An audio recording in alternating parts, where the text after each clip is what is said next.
Hello, thank you for listening to A Glimpse of the Kingdom. I'm David Pendergrass. I've received emails over the last, 6 months to a year with a similar theme, a similar question. They wanted me to respond on my view of Christianity and evolution. Well, I haven't done it, and I haven't done it for a few reasons. One is because I don't care that much, and I might make you upset, but also because I wanted to get my thoughts together, and my thoughts change a good bit, but I'll just tell you where I'm at, and you can take it for what you want, no big deal, and you can, do what you want to with this podcast. Let me say a few things. First off, I'm not a specialist in evolutionary theory. I'm not, nor do I claim to be. I've never claimed to be, and I don't mean to speak as if I am one.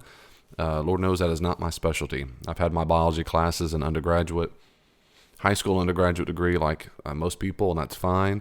I've read from specialists, I've watched YouTube videos and debates and lectures and heard presentations by specialists, but I myself am not a specialist. So what I'll do is talk about what I am more specialized in, which is, I think, how evolutionary theory fits into a Christian worldview. I know a little more about the Bible and Christian theology than I do all those other topics. So let me say a few things at the beginning, like I said. So first, I'm not a specialist. Second thing is, I do know enough from the specialist that the simplistic picture of a family tree starting from a protoplasm kind of stuff and then developing, which is typically called neo-Darwinism, is falling on the wayside. It's coming in hard times as a scientific theory. Well, I'm fine with that. It's a scientific theory.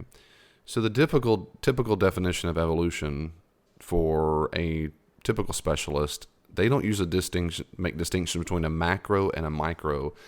Microevolution is what happens on a molecular and a small level that we see in laboratories and so forth. And they would deduce from that a macroevolution. That is, this has been going on for millions and millions and millions of years. And when you have this arbitrary natural selection acting on small inherited variations, they allow the individual's organism the ability to survive or reproduce. And that's what creates all the different species. So to go from individual variations to new species, most of the time Christians and others will make a big distinction between the two, and I'm fine with that, but I know that in the field they typically don't, because they'll say one implies the other easily. And this neo-Darwinian approach is falling on hard times. You need to go to a website called thethirdwayofevolution.com. The Third Way, not wave, but way, W-A-Y, thethirdwayofevolution.com. It is a website ran by specialists. It is not a website for intelligent design people. It's not made of creationism. It's not a covert religious operation. This is just from scientists of all kinds of faith traditions, particularly non-faith people, who are making just one of the many websites and books and whatever that are and conferences that are taking place around the world that demonstrate that it's too simple. This neo-Darwinism is not cutting it. In fact, on thethirdwayofevolution.com, it says this right at the beginning. I'll just read it. The vast majority of people believe that there are only two alternative ways to explain the origins of biological diversity. One way is creationism, that depends upon intervention by a divine creator. That is clearly unscientific because it brings an arbitrary supernatural force into the evolutionary process. I'll make one quick comment there. It's always funny to me when non-religious people make claims about religion, and they always use the word, not always, but in my experience, it's almost always, they do use the term very, very often, arbitrary. That is, it's unscientific because it brings an arbitrary supernatural force. Well, that's silly. If I'm a Christian or a Muslim or a Jew, there's nothing arbitrary about the Creator doing things inside of creation at all. Arbitrary would be a random, unrelated supernatural force. Well, it's nothing arbitrary at all if it's true that God intervenes in creation. So I don't have any idea why that makes it unscientific. But anyway, the paragraph continues. The commonly accepted alternative is neo-Darwinism, which is clearly naturalistic science, but ignores much contemporary molecular evidence and invokes a set of unsupported assumptions about the accidental nature of hereditary variation. Neo-Darwinism ignores important rapid evolutionary processes such as symbiogenesis, horizontal DNA transfer, action of mobile DNA, and epigenetic modifications. Moreover, some neo-Darwinists have elevated natural selection into a unique creative force that solves all the difficult evolutionary problems without a real empirical basis. Many scientists today see the need for a deeper and more complete exploration of all aspects of the evolutionary process. And I've heard of Stephen Jay Gould, who died not too long ago. He was very well known in the 70s and 80s. He was a Jew and agnostic, taught at Harvard, is considered one of the leading evolutionary biologists of the century. And he said that neo-Darwinism is dead. That was back in the 80s. So this is not a newfangled idea. It's taking a long time. It will take a long time for the textbooks to really change. It seems to me, based on my observations, that the major distinction that's going on, the major maybe analogy to use of what's going on in the scientific realm is much like putting together the law of relativity with what happens in quantum mechanics. That is, we don't have a good theory that unites the way bodies and motions at large work based on what happens when you're vis-a-vis on the molecular level, on the very, very small, tiny scale. I feel a similar thing about evolution. That is, there are things that make a lot of sense on the macro level, but on the micro level, on a molecular level, things don't fit so nicely into the picture. And so there seems to be a need to create a third way or some other way to explain how this all relates together. And I've heard the specialists in lectures and debates talk about how they'll ask Nobel Prize winning biologists how it works on a molecular level, on a cell level, and they have no response. So I think on a scientific level alone, there are some great difficulties with understanding the typical textbook way to look at how evolutionary works. Well, okay, fine. So just as a scientific model, in a way, that's fine. That's what scientists do. They like to debate, figure out what goes on in the world. And particularly as this quote said, the neo-Darwinism is clearly naturalistic science. And if you're not familiar with that terminology, naturalistic means, of course, that all causes of all effects occur by other effects from other causes. That is, there's an unending chain of quote-unquote naturalistic causes that an event cause an event, all the way back to the very first Big Bang. And the second you assume anything outside of this, what they believe is a closed system, as soon as you suggest anything outside of the system, you're no longer doing science from a naturalistic perspective. Now, they would say you're not even doing science. That is, for most scientists, particularly the ones who are not religious, they would say that to do science, you have to always assume naturalism, that we're in a closed system. It's much like fish talking to each other in a fish bowl. There's nothing outside the bowl. You have to assume that. And that's one reason why it seems to me in my research, the minor it is, they get so frustrated and ticked off because when you start bringing up God or Creator or anything like that, they would say you're screwing up the system. Don't smuggle in someone else who has to dip their hand in the water of the fish bowl.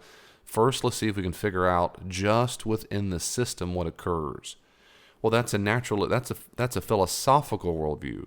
Science does not lead you to that conclusion. It's a philosophical worldview that may or may not be true. I think it's false, and nevertheless, that's a different podcast, and I've talked about that a lot. Another podcast and in my book that I wrote. So, in general, all I'm saying is, from what I understand from a specialist, evolutionary and the neo-Darwinism is falling on hard times, and they'll keep debating that. That's fine. Great. Okay, having said that, I do think some type of evolutionary process has been demonstrated, and there are a couple ways to get at it, and I'm not going to argue for it at all. just for example, because I want to move on to how this relates to the Bible and a Christian worldview as quickly as I can. But there's a YouTube video maybe you might find helpful to you, and the title of it is real simple. It's uploaded by John Walton, who's an Old Testament scholar, and the title is called Dr. So Dr. period Stephen, this with a PH, Stephen Schaffner, Schaffner, Dr. Stephen Schaffner. It's on YouTube, and he gave a quick presentation at a conference at which John Walton and others were a part. And just listen to it for yourself, or watch it for yourself, and see what you think about it.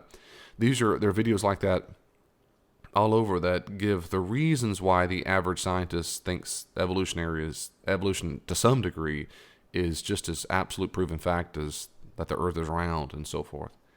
So there are different videos like that you can watch, figure out, go for it. I think what most Christians have a problem with is whether or not evolutionary, as we understand, fits into a Christian worldview. And that's why I want to spend more time on that. So there are different ways to get at it. You might have heard these terms before. I'm not going to talk much about it at all, but just to bring it up, you might have heard the gap theory. That says that there were a gaps of thousands or millions of years between Genesis 1:1 and 1:2, that when it says God created the heavens and the earth, what happens in 1:2, where he starts the small details, there was a long gap. And that's the trying to figure out our scientific explanation that the universe, I'm convinced, is billions of years old, close to 14 billion years old. How do we do that in Genesis? That's the gap theory.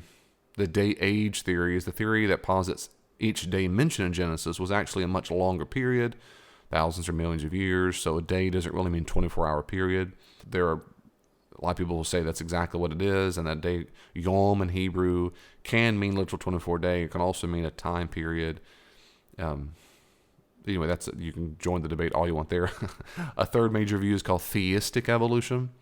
Theistic evolution is the theory that posits that God created, basically the basics of what needs to happen, and then he stepped back and let the evolutionary process work on its own.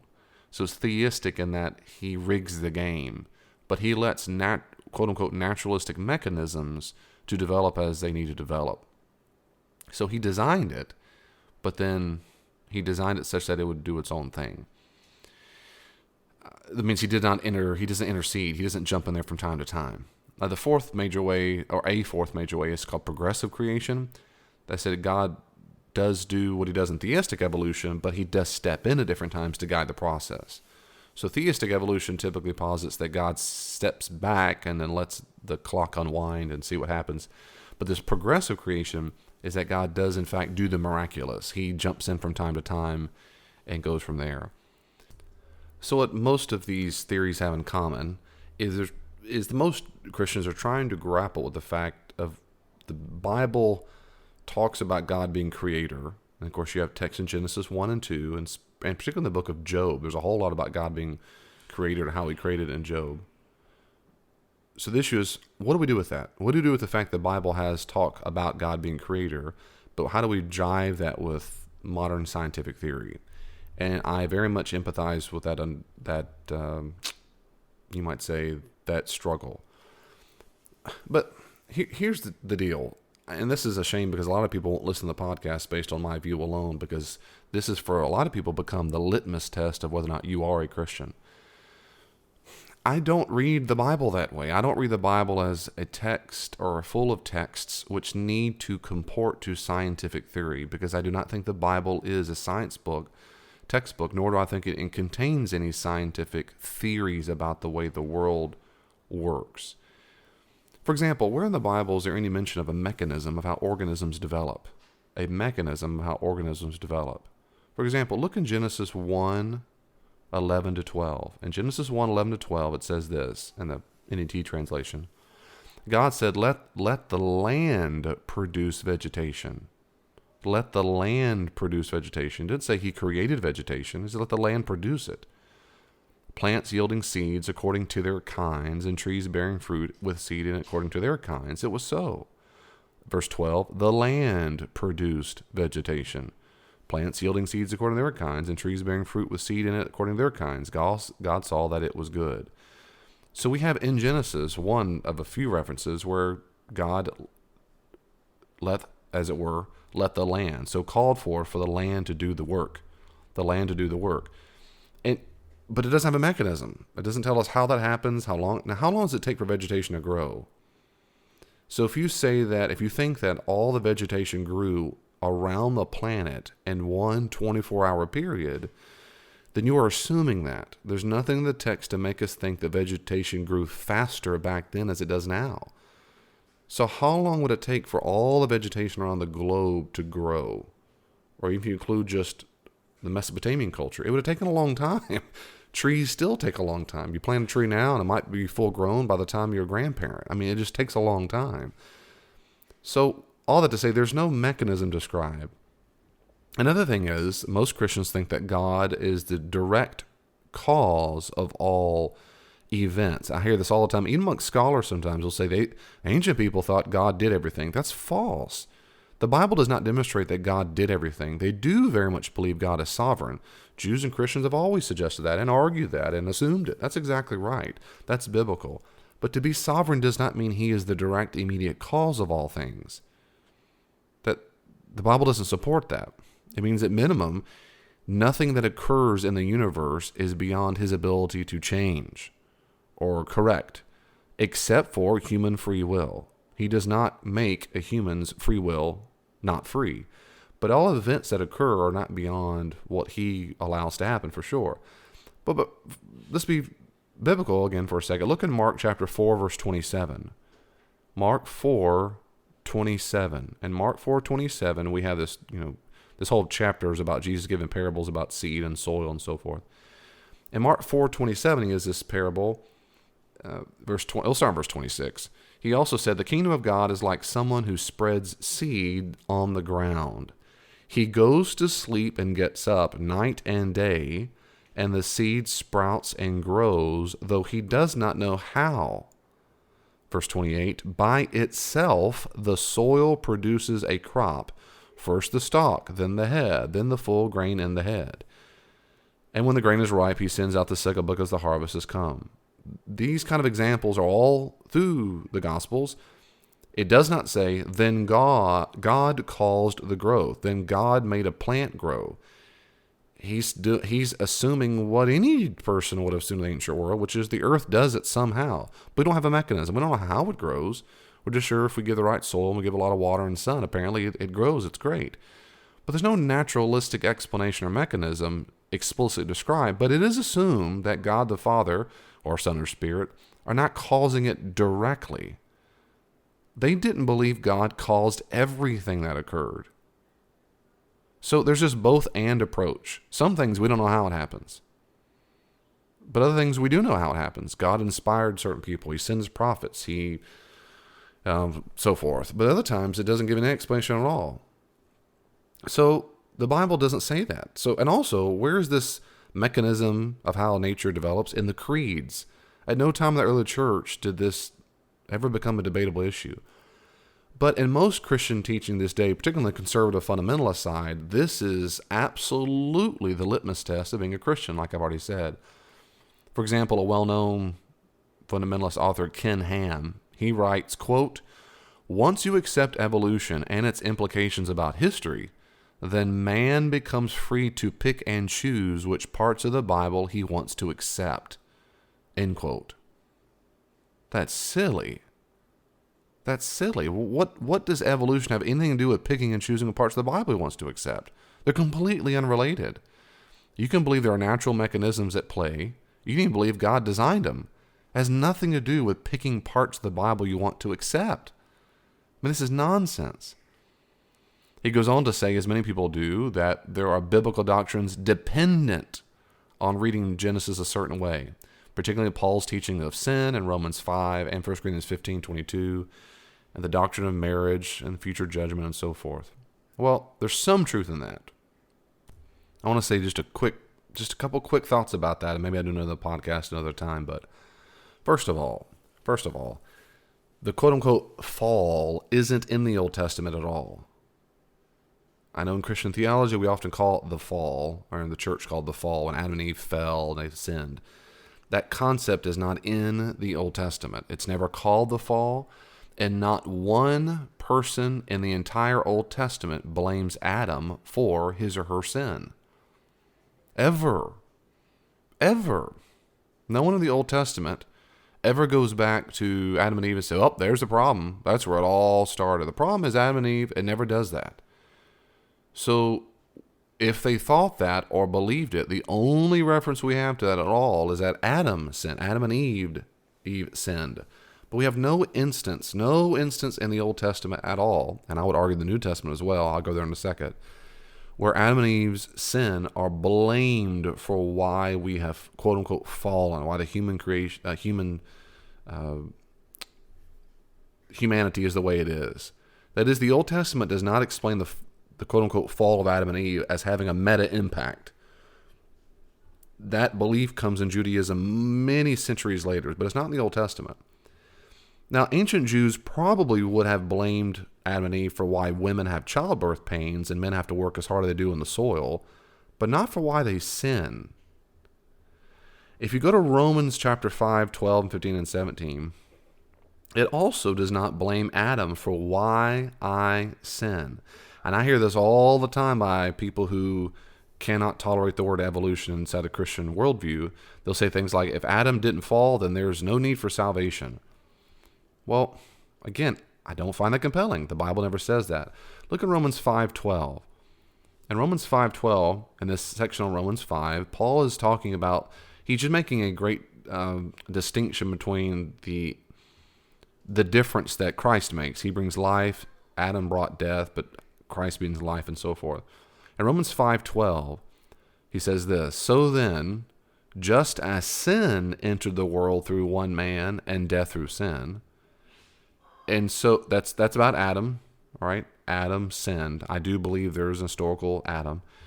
Adam sinned, and that's how it entered into the world. He's saying what all Jews would believe is that there wasn't sin in the world until Adam did it first. He's the first sinner. Yep. That's what he says in verse 12. Then he says, and so death spread to all people because all sinned. Death spread to all people because all sinned, not because Adam sinned. Death didn't spread to all people because they've inherited Adam's sin. They spread to all people because people keep sinning. People. Look in verse 15. But the gracious gift is not like the transgression. For if the many died through the transgression of the one man, how much more did the grace of God and by the gift of grace of the one man, Jesus Christ, multiply to many? Died through the transgression. They died because it was introduced. They didn't die because he sinned. Now, you can go to verse 12 throughout the history of the church and realize that this all goes back to St. Augustine and how he read the Vulgate, which is the Latin translation, the Vulgate. And he translated the verse in 12, we died because Adam died. And literally in Latin it was said, in whom all have sinned. In whom, ephoi, in whom, from the Greek ephoi. But that's not what it says. It's because all that, or for which, or for that all have sinned. So Augustine and others, but Augustine particularly is the big dog, he argued that in Adam all have sinned. And that's where we get this concept of original sin. That Adam sinned, and because we are genetically related to Adam, when we're born, we are born into the sin of Adam. We have his guilt. We share his guilt because we're born into it. Well, that's not what Paul says in Romans. That's a bad translation. He does not say we've sinned because we were born in Adam. We do not carry on sin genetically. It's not in our DNA. It's not from Adam. So this is that original sin that's still promulgated, particularly by Calvinists, and some Roman Catholics. Of course, the majority of Roman Catholics. But the Orthodox Church does not do that, and a huge portion of Protestants don't believe in original sin. I do believe Adam and Eve sinned. I do believe they introduced, just as Paul said. What Paul actually said was, they introduced sin. They introduced death. Well, then we keep sinning. So the blame is on us. And I remember my dissertation, I did a big chunk of research on the early church fathers, the mothers and fathers of the desert, and there's a lot of literature about those, the monastic order, and there's a lot of talk about Adam, and at no time in the 3rd, 4th, 5th centuries do they blame Adam for their sin. This development came much later. So the Old Testament authors don't blame Adam for sin, for why they sin, why an individual sins. The New Testament authors don't blame Adam for why an individual sins. It's our responsibility. So I do not, and that's just real briefly, I do not find it compelling when people say, if you don't believe in a particular reading of Genesis, then you don't believe that we need to be saved. That's just silly. People have argued many times and said, and I've seen the books, the articles, the debates, the lectures about if there's no original sin, then Jesus is worthless and they never had to die on the cross. That's just silly. I need Jesus down on the cross because I have sinned. Who gives a rip if Adam sinned?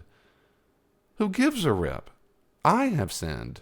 I have sinned, and that's why I'm culpable for that. I need Jesus. I need his salvation and his grace, not because of what Adam did, because I have. It's a basic assumption in Judaism and in Christianity for a long, long, long time, and then later on it developed this belief that you got to have a certain understanding of Romans 5 and Genesis and so forth. Anyway, I don't find that compelling. So I don't think these crucial doctrines like sin and death and atonement all depend upon a misreading, I think, of the text. The second thing is, I don't read Genesis out of context. I don't. You might. I don't. I think we read every single text in its literary and historical context as best as we can. I do that because I find the text to be my chief authority for belief and practice. And I do not want to rip it out of context and misunderstand what the original authors, I think, were intending to mean when they wrote it. Just like when I write an email today, I want them to know what I meant when I said it, and not receive my email and go, I think it means he likes unicorns. Nope, that's not what I meant. Well, it doesn't matter what you meant, David. It matters what I meant.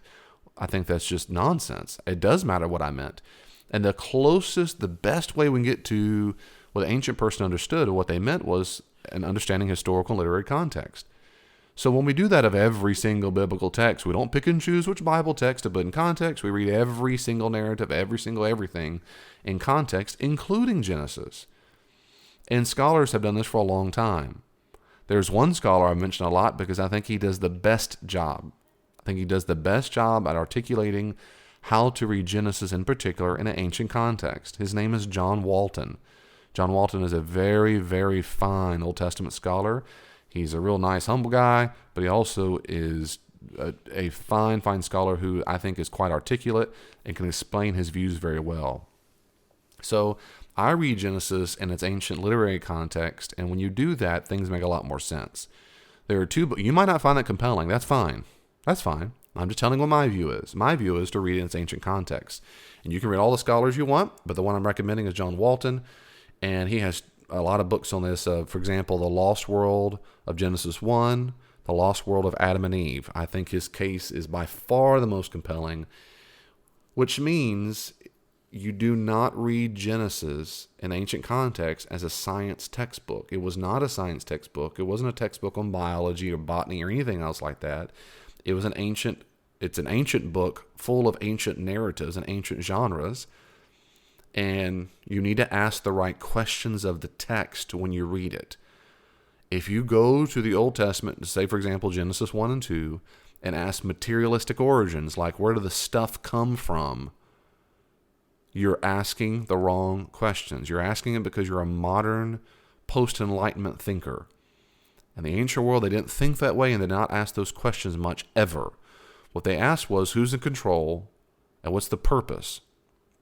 Who's in control and what's the purpose? And when you read it like that, it is amazing how awesome it is. It's amazing how clear it is. It's amazing how it's not confusing. And it's amazing also how there's no problem whatsoever with reading it in ancient context and having no problem with modern scientific theory. My own view is that scientists, Christian and non-Christian alike, will eventually discover all kinds of more intricacies of how life, the biological mechanisms develop. As far as I understand, as far as I still believe, at the base of all development still is information. There's still DNA, RNA, and also not only just DNA, information in DNA, there's information that tells how to form the major body parts. Anyway, there's information at its core. Information must be described. It's certainly possible that scientists come to discover where this information came from, and it's not a mind. It's just that we have no experience of that whatsoever. And this is where I get frustrated for the intelligent design people because it's so profoundly unfair. What they'll say is, oh, that's just a God of the gaps theory. It's just a God of the gaps. A God of the gaps theory is a theory where we say we're ignorant, therefore God must have done it. That is not what intelligent design theorists say. They do not say we don't know God did it. What they say is we are using what's called an inference to the best explanation. And in our experience and the recorded history of all humanity, information always and only comes from a mind. It always and only comes from a mind. It doesn't mean it cannot come from somewhere else. It just means in our experience it always and only comes from a mind. Therefore, the very best thing to assume at first, the fairest thing to assume at first when we find information, which you do have an enormous amount in the cell, the human cell or any living organism cell, is we find information. So the very best and fairest thing to assume is, well, a mind must have somehow put it there. That's it. It doesn't mean God did it. It just means some mind must have been behind this because of information.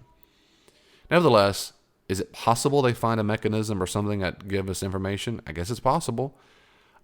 That's a hard case to make, but it's possible.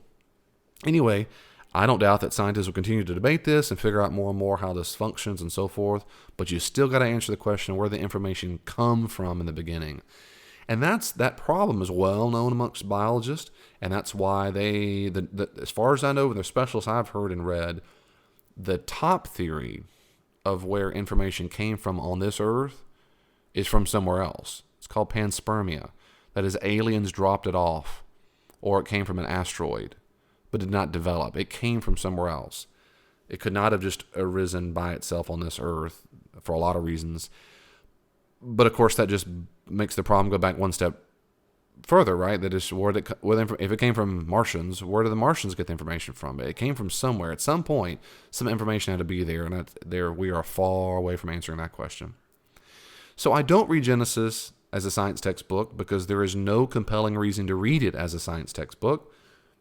2, it frees us up to read it well and read it correctly. And when we do read it well and read it correctly, we don't have any problem with allowing science to do what scientists do, which is try to figure out if there's any quote-unquote naturalistic explanation for why there's any development. Well, that's okay to do. And if they want to try to understand and explain where information comes from, they can try that. There's nothing wrong with that. It doesn't mean we can't be Christians at all. I just think they have a hard case to make if they think it's something inside of a non-rational process. That to me that's silly. But anyway, they can try. That's fine. So I don't read Genesis. I have no problem. I don't read Genesis as a creation textbook of how all the mechanisms work. I think there are inherent problems with that, inherent difficulties, like context and so forth, not to mention the verses themselves, which speak of the land producing things, and they don't believe that God caused all things and so forth. I'm just repeating myself. Well, then who gives a rip? Well, I do think there's an Adam and Eve. I do think with John Walton that they were not the first humans. I think the first humans that are described. I think Adam and Eve are used as archetypes, just as John Walton argues. I find his view absolutely compelling.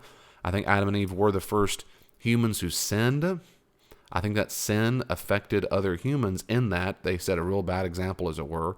But then humans are born, and then we sin. But exactly why it is we sin is not spoken of in the text. I know what original sin people say. They're going to say we're born into it. We're born sinners. That's exactly why Augustine argued the very thing to say babies must be baptized. Because if a baby dies, that baby will go to hell or at minimum purgatory. They got to be baptized immediately because they're born as a sinner. Well, people who have argued otherwise, the long-time Protestant traditions like John Wesley and others said, no. They have to get to a place of an age of accountability. Well, that's arbitrary too, because the Bible never talks about an age of accountability, but it is trying to say that it seems false that a baby is already a sinner. I also think that's false. I think it's false. So I'm not going to talk about that right now, about that idea, but I do think Adam and Eve sinned. I do think all humans are sinners because humans sin. They do sin. Now, they just do. Whether you want to blame Adam and Eve, blame your mom and daddy, or blame your own self, the fact is you and I do, and that's culpable enough. We need Jesus. That's enough. So what do we do with creation and evolution and so forth? At minimum, no matter what the scientific explanation gets to, at minimum, here's my view. At minimum, what's at stake, the who cares, is whether or not humans are souls. No matter what, humans are souls. We are souls that have a body. We're embodied souls. Now, this is argued today, but the naysayers are wrong. We are a soul with the body. And you can go read your own arguments. Go read J.P. Moreland, What is a Soul? I've got a podcast on that. There's all kinds of literature on that. I've read the arguments against it. I don't find it compelling at all. At all. I'm convinced you and I, the person who's listening to this, You are a soul with a body. Your mind is comprehending, if I'm doing a good job, what I'm saying. Your brain isn't, but your mind is. But your mind is using your brain, sure. And your mind is telling you where to drive or what to look at or whatever it is. So all that to say, and I have a lot more about that on a soul, but the Bible makes it clear, and our experience makes it clear, that at some point God gave the hominoid soul. This cannot occur in nature. I believe that these first hominoids with a soul were Adam and Eve. That's what I think. Maybe he had soul before, maybe those souls stayed fine. But at minimum, at some point in the process, whether it took billions of years of the organism that developed over time, or if God did a special creation, whatever it is, at some point, no matter what, soul cannot be originating from a naturalistic evolutionary process, because soul is by definition, well, by most people's definition, not made of anything in nature. A soul is not made of matter and energy. Some argue that, but most do not, and I do not. I think that's also uncompelling. I think the soul is an immaterial substance. Therefore, it cannot be inside of space-time continuum, which means the space-time, nothing on this earth can make a soul.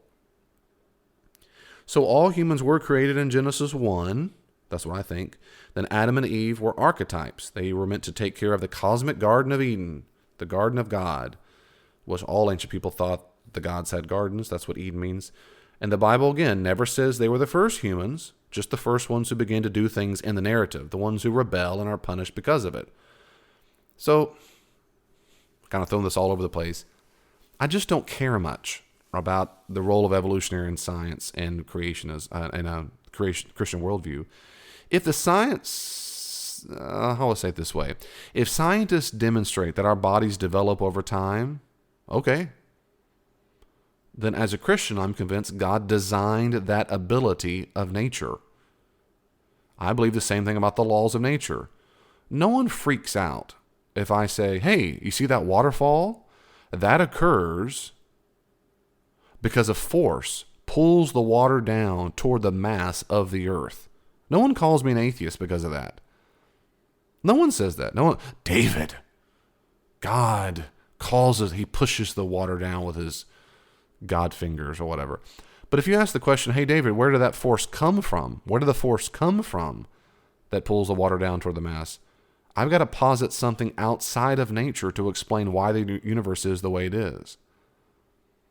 Well, maybe God developed a natural mechanism, like with my waterfall analogy, to develop organisms. I just don't see why there's a problem with that. The thing is, if he designed a natural mechanism to develop our body, he cannot develop a natural mechanism to create soul. Soul, by definition, is an immaterial substance. So no matter what, if the body was developing over millions and millions of years, and then finally at some point he goes, okay, I'll step in and create soul here, fine, he did.